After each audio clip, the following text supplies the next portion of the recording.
This is the best moments of the BBQ Central Show in 10 minutes or less. Ever wish you could re-listen to your favorite interview or segment? Do you enjoy hearing older shows for the first time in years? Then the best moments of the BBQ Central Show in 10 minutes or less is just what you need. Thanks for listening and enjoy the show. Yes, indeed. I hope you enjoy the show. Welcome to this edition of the best moments of the BBQ Central Show in 10 minutes or less. A little bit of a different take today. Today's show comes from December the 19th in 2017. It wasn't all that long ago, but I think this is a great segment. David Lee, the voice of the Really Big BBQ Central Show and the voice of the best moments of the BBQ Central Show. He's in, and Greg is going to catch up with him on what it's like to be a voice artist and do imaging for production. Let's get right to it. Here's David Lee and Greg Rempe from 12/19/2017. My next guest and helping me close out the show can be heard on radios nationwide. In fact, if you're a football fan, a basketball fan, a baseball fan, a motocross fan, a bull riding fan, you've heard his voice a lot. And maybe you've never thought any more about it after you thought to yourself, man, I wish I had the voice like that guy does. Well, the show is primarily a live fire cooking show. It's not always about barbecue. You hear my next guest lead us back into this show from live reads. Many of you have asked, who is that guy? So tonight I thought it would be great to answer all of those questions. Let's go ahead and race to the hotline and welcome in for the first time the really big voice guy for the BBQ Central Show. It is David Lee. David, how are you, buddy? Hey, doing great, brother. Dave, thanks for having me, Greg. Absolutely. It's my pleasure, and it is such an honor to have you be the official voice for the BBQ Central Show. It really adds quite a dynamic piece of professionalism and legitimacy to an otherwise weirdo internet radio show / podcast. But is this the first time that you have been asked to be a guest on a live fire cooking show? It is definitely the first time, so I appreciate that first. There's always a first for something. Well, I'm glad I can supply that for you. So did you know, David, that Wisconsin and the surrounding states is actually a hotbed for some of the best competition barbecue teams in the country right now?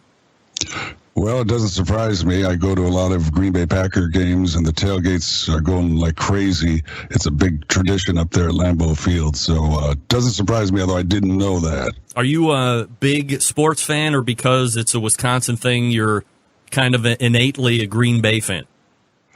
Yes, I am from Green Bay, and so I am. It's in my blood. Grew up just a few miles from the stadium, so I go to probably about 3 games and hang out in the Westwood One booth from time to time as well. From a live fire cooking perspective, David, are you someone who is in this culture fully? Are you more of a guy that likes to fire up the grill here and there, or maybe not even at all? No, I definitely fire up the grill. I'm not as adept as you and your listeners, but can do the basics. I do like to fire up the grill from time to time. We all do it here in the summertime. David Lee joining me here on the show. You can find his website, by the way, at davidleeproductions.com. We'll obviously learn a little bit more about him here during the show, but if you're interested in hearing some demos and all that good stuff, hit up the website. All right, David, so let's roll back, if we could, all the way back to the 1970s, where we find a high school-age David Lee getting his first sniff of radio at your high school station, no less, which is actually where I saw my first hints of radio. My high school in Bainbridge, Ohio, actually had a radio station that was nestled right inside the walls there. Before you started, did you have a desire to be a jock or be a voice talent? Or perhaps a better question is, when did the signature David Lee pipes kick in? Well, probably during seventh or eighth grade. Not like they are now, but the beginnings where I would imitate my favorite disc jockeys. Back then, AM radio was king, and radio was really the thing back then, and most of the radio announcers were big stars in various cities, and it was an exciting time if you were into radio back then. And so I wanted to be like that dude on the radio, like Larry Lujak at WLS or WCFL in Chicago, and CKLW out of Detroit, which you may have been able to pick up. Oh, you're too young for that, but they were big in Cleveland back in the 70s. I would listen to them. Anything on the Clear Channel AM back in the early 70s when I was just growing up, and then FM radio and rock and roll back in the later 70s. David, do you find that as you see the progression of radio when you had started it in the 70s and you had said you're trying to imitate some of these guys, back then, did you have to have a signature voice? Did you have to have that over-the-top ability to not only command the English language in a live sense, but also have some type of an audible hook to keep an interest and, I guess, ultimately keep a job?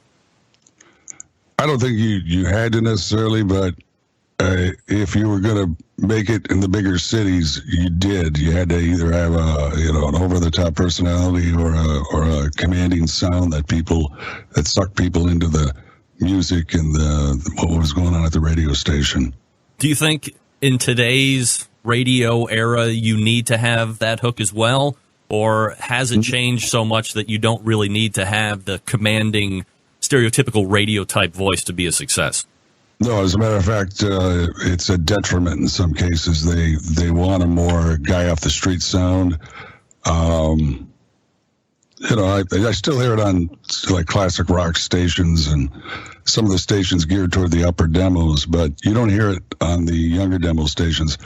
I think, it's more of just a typical guy next door sound.